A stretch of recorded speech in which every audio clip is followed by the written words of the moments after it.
तो चलिए दोस्तों, आप स्क्रीन पे क्वेश्चन को देख रहे होंगे और ये क्वेश्चन को कितना बार रिपीट किया है आप अपने नज़रों से खुद देख लीजिए। और क्वेश्चन में कुछ भी दम नहीं होता है, लेकिन हाँ थोड़ा सा स्टूडेंट को जो है उलझन में डाल देता है, सोचने पर थोड़ा सा मजबूर कर देता है, इतना ही है। अगर आप किसी भी सवाल पे थोड़ा सा माइंड लगा सकते हैं ना, तो ये सवाल जो है ना चुटकी में आपको बन जाएगा, ठीक है ना।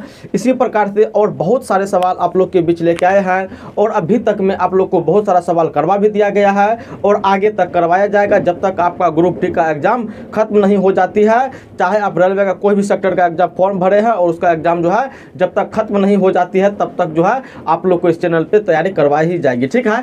चलिए दोस्तों, स्वागत है आप सभी का आपके YouTube channel basic math psycho Suraj पे और मैं हूँ आपका दोस्त साइको सूरज। चलिए दोस्तों, बिना टाइम गंवाए हुए हम लोग जो है क्लास को स्टार्ट करते हैं। सबसे पहला क्वेश्चन तो जो है हम लोग स्टार्ट करते हैं। मेरी निगाहें करती है तेरे कदमों पे सजदा, जलवा तेरा जलवा जलवा, ओ तेरा जलवा जलवा। तो चलिए दोस्तों, सबसे पहला क्वेश्चन आपके स्क्रीन पर होगा, क्वेश्चन को आप लोग पढ़िए। क्वेश्चन आपको दिया गया है, एक संख्या दिया गया है जो है 2 2 2 फिर स्टार है 4 3 1, ठीक है ना।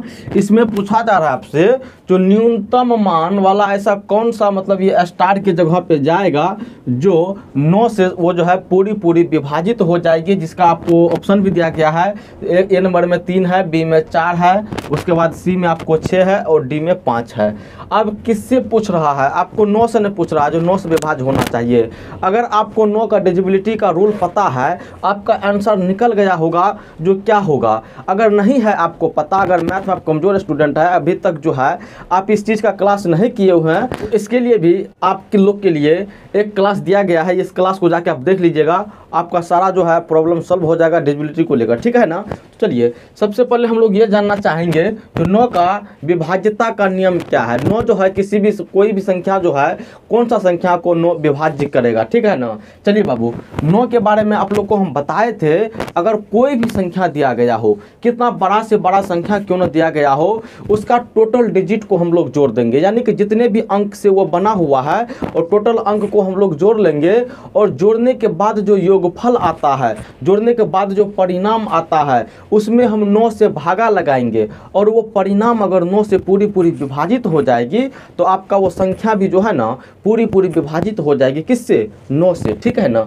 चलिए बाबू, इसमें जोड़ने का आप लोग प्रयास कीजिए। तो इसको जैसे 2 2 2 कितना हुआ 6, उसके बाद 6 4 10 और 10 3 13, 13 1 14, कितना हुआ यहाँ पे 14 हुआ। अब देखिए 14 में ऐसा क्या वैल्यू आप न्यूनतम कौन सा वैल्यू आप जोड़िएगा जिससे वो 9 जो है पूरा कटा देगा। अब देखिए 14 है, 14 के आगे एगो आपको 18 मिलेगा। क्या मिलेगा? 14 के आगे एगो आपको 18 मिलेगा, जो कि आपको जब 9 से लगाइएगा ना भागा, 9 से भागा लगाइएगा तो 9 दूना 18, 2 टाइम्स में कट जाता है। यानी कि 14 में क्या जोड़ना पड़ेगा 18 बनाने के लिए, तो 14 में 4 जोड़ लीजिएगा तो आपका 18 बन जाएगा। कहने का मतलब ये स्टार के जगह पर, इस स्टार के जगह पर अगर हम 4 दे दें तो आपका जो है ये संख्या जो बनेगी वो 9 से पूरी विभाजित हो जाएगी, ठीक है। और साथ ही साथ आपको मैं बताते चलूँ 3 का भी जो है यही रूल होता है। 3 का भी पूरा डिजिट को जोड़ लीजिएगा और जो संख्या कट जाएगी, मतलब योगफल जो कट जाएगी 3 से, तो वो संख्या भी आपका 3 से पूरी विभाजित हो जाएगी, ठीक है। चलिए, उम्मीद करता हूँ ये जो है सवाल आप लोग समझ गए होंगे, ठीक है ना। और क्लास जब पसंद आएगी ना तो वीडियो को लाइक कर दीजिएगा और दोस्तों के साथ भी शेयर कर दीजिएगा ताकि उनका भी हेल्प हो जाए। हाँ, चलिए अब 2 नंबर का सवाल देखिए। ये बहुत पेचीदा सवाल है, बच्चे को कंफ्यूज करेगा ये सवाल। जिसको पता नहीं है गलत जवाब देके चला जाएगा। देखिए कैसे। सबसे पहले में आपका है 6 टन खरीदा। कोई व्यापारी है जो 6 टन, अब गेहूं है कि क्या है वो बात पता नहीं, मतलब क्वेश्चन ध्यान नहीं दे पाए हम, ठीक है ना। आप लोग पढ़ लीजिएगा क्वेश्चन। 6 टन कोई भी चीज़ खरीदता है, उसके बाद 4.7 टन जो है ना बेच देता है। तो आपसे पूछा जा रहा है जो उस व्यापारी के पास कितना किलो अब गेहूं या तो चावल बचा हुआ है, ठीक है ना। अब देखिए बच्चे कहाँ पे कंफ्यूज करेंगे, ठीक है ना। देखिए आपको हर एक पॉइंट में बताता हूँ। यहाँ पे देखिए जैसे 6 टन था उसके पास और यहाँ पे पॉइंट लगा दीजिए, कोई दिक्कत नहीं है।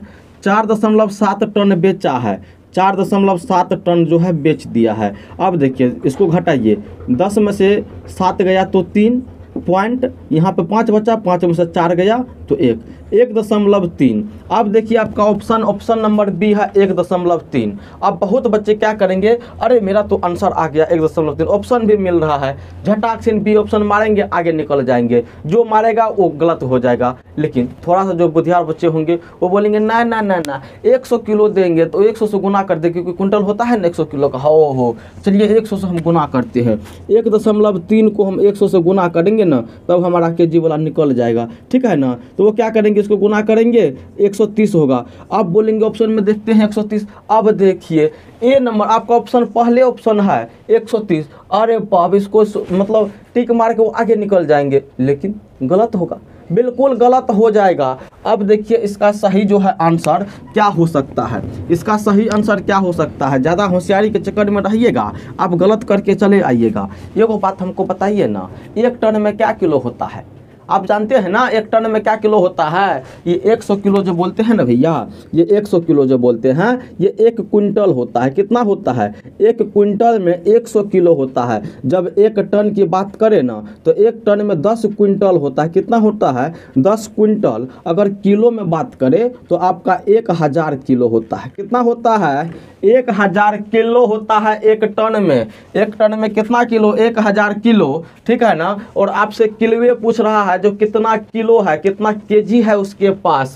जब टन में निकला है, टन में निकला है 1.3 टन, यानी कि इसको 1000 से गुना करेंगे तो आपका जो है ना किलो वाला निकलेगा। क्या निकलेगा, किलो वाला। चलिए 1.3 को जो है 1000 से गुना कीजिएगा, तो पॉइंट के बाद जो है, पॉइंट के बाद एगो अंक है, तो इसको गुना करने के बाद देखिए 13 पर 3 ठो 0, पॉइंट के बाद एगो अंक जाना चाहिए। यहाँ पर हम पॉइंट लगाएंगे, तो यहाँ पे जब पॉइंट के बाद में 0 है तो कोई वैल्यू नहीं है उसका। जैसे देखिए ना यहाँ पर डाल दिए थे ना हम, तो आपका कितना आंसर हो जाएगा, आपका होगा 1300 किलो 1300। देखिए ऑप्शन नंबर सी है, क्या है, ऑप्शन नंबर सी है आपका 1300 किलो। आपका आंसर ये होगा, न कि वो सब होगा, ठीक है ना। ये सब बात को ध्यान में रखिएगा। 1 टन जो होता है ना 1000 किलो का होता है। अगर क्विंटल में बात करें तो 10 क्विंटल देंगे तब 1 टन होगा, हाँ। और 1 क्विंटल कितना का होता है, 100 किलो का। छोटी छोटी बात है जो हम लोग को जानना जरूरी है। जब तक ये सब बात नहीं जानिएगा, सवाल गलत करके आइएगा, ठीक है ना। आपको तो लगेगा जो हम सही बना के आए हैं, लेकिन एग्जामिनर को थोड़े वो लगेगा। एग्जामिनर तो भैया वो चेक करेगा आपका, है ना।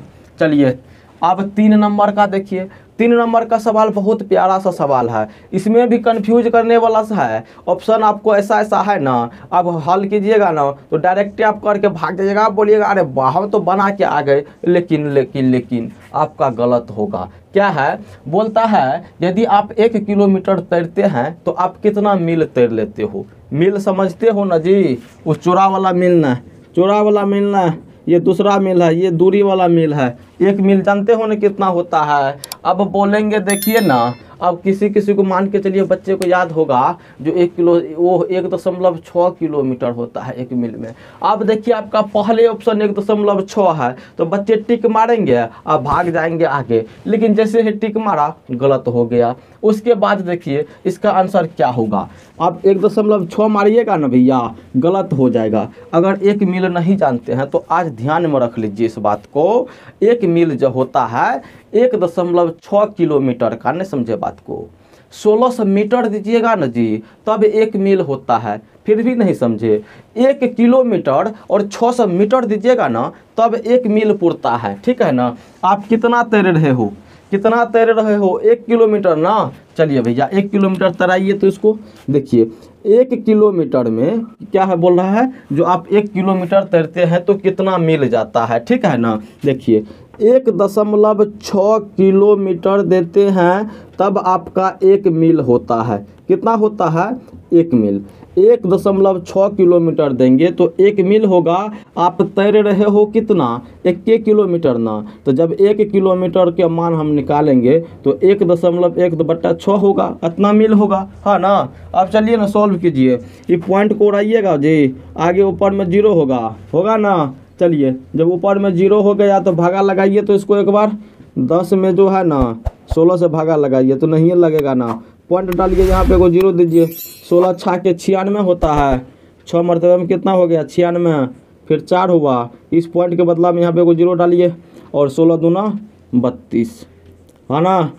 8 हुआ, और फिर 0 डालिएगा तो 16 पंचे 80, यानी कि पॉइंट में 625। अब देखिए 625, 62 है, 2 डिजिट तक लिया है। आपका ऑप्शन नंबर सी जो है सही होगा, और बाद बाकी टोटल गलत है, ठीक है ना। ज़्यादा होशियार बनने का चक्कर में रहिएगा, गलत बना के भाग जाइएगा। इसीलिए कोई भी सवाल हो उसको पढ़ते हैं ना जी, थोड़ा सा टाइम दिया कीजिए, उस पर 2-4 सेकेंड टाइम दिया कीजिए समझने के लिए। 2-4 सेकेंड बोले हैं, मिनट नहीं, मिनट दीजिएगा तो बैठे रह जाइएगा। हाँ चलिए, अब 4 नंबर का सवाल है। ये भी सवाल झक्कास है, ये भी सवाल झक्कास है। ये जानते हैं 5वें छठा का चीज़ है। क्या चीज़ है? बोल रहा है, क्या बोल रहा है? 1000 के परवर्ती तथा पूर्ववर्ती संख्याओं का योग कितना होगा? योग मतलब आप जानते होंगे जोड़ होता है। क्या होता है? जैसे अगर योग की बात करें, योग का मतलब होता है भैया प्लस, प्लस का मतलब जोड़। हाँ, अब परवर्ती समझिए और पूर्ववर्ती समझिए। परवर्ती का मतलब होता है जस्ट बाद, नहीं समझे? तुरंत बाद, एक तुरंत बाद, और उसके बाद पूर्ववर्ती, पूर्ववर्ती मतलब तुरंत पहले या मतलब जस्ट पहले, नहीं समझे बात को? देखिए, अगर हम 5 का परवर्ती बोल रहे हैं ना, परवर्ती, जब परवर्ती बोलेंगे तो क्या बोले हम? जस्ट बाद, यानी कि 5 के जस्ट बाद क्या होता है? 6। अगर 5 का पूर्ववर्ती बोले यानी कि जस्ट पहले, कितना होगा? 4। अब समझ गए ना? चलिए, अब आपको बोल रहा है जो 1000 का परवर्ती और पूर्ववर्ती का योग पूछ रहा है आपसे, तो 1000 का भैया परवर्ती दीजिएगा तो कितना होगा? 1000 का परवर्ती मतलब एक जस्ट बाद, यानी कि 1001, ठीक है। और 1000 का पूर्ववर्ती यानी कि जस्ट पहले वाला, यानी कि 999, यही ना। 1000 में से 1 घटाइएगा तो 999 ना होगा।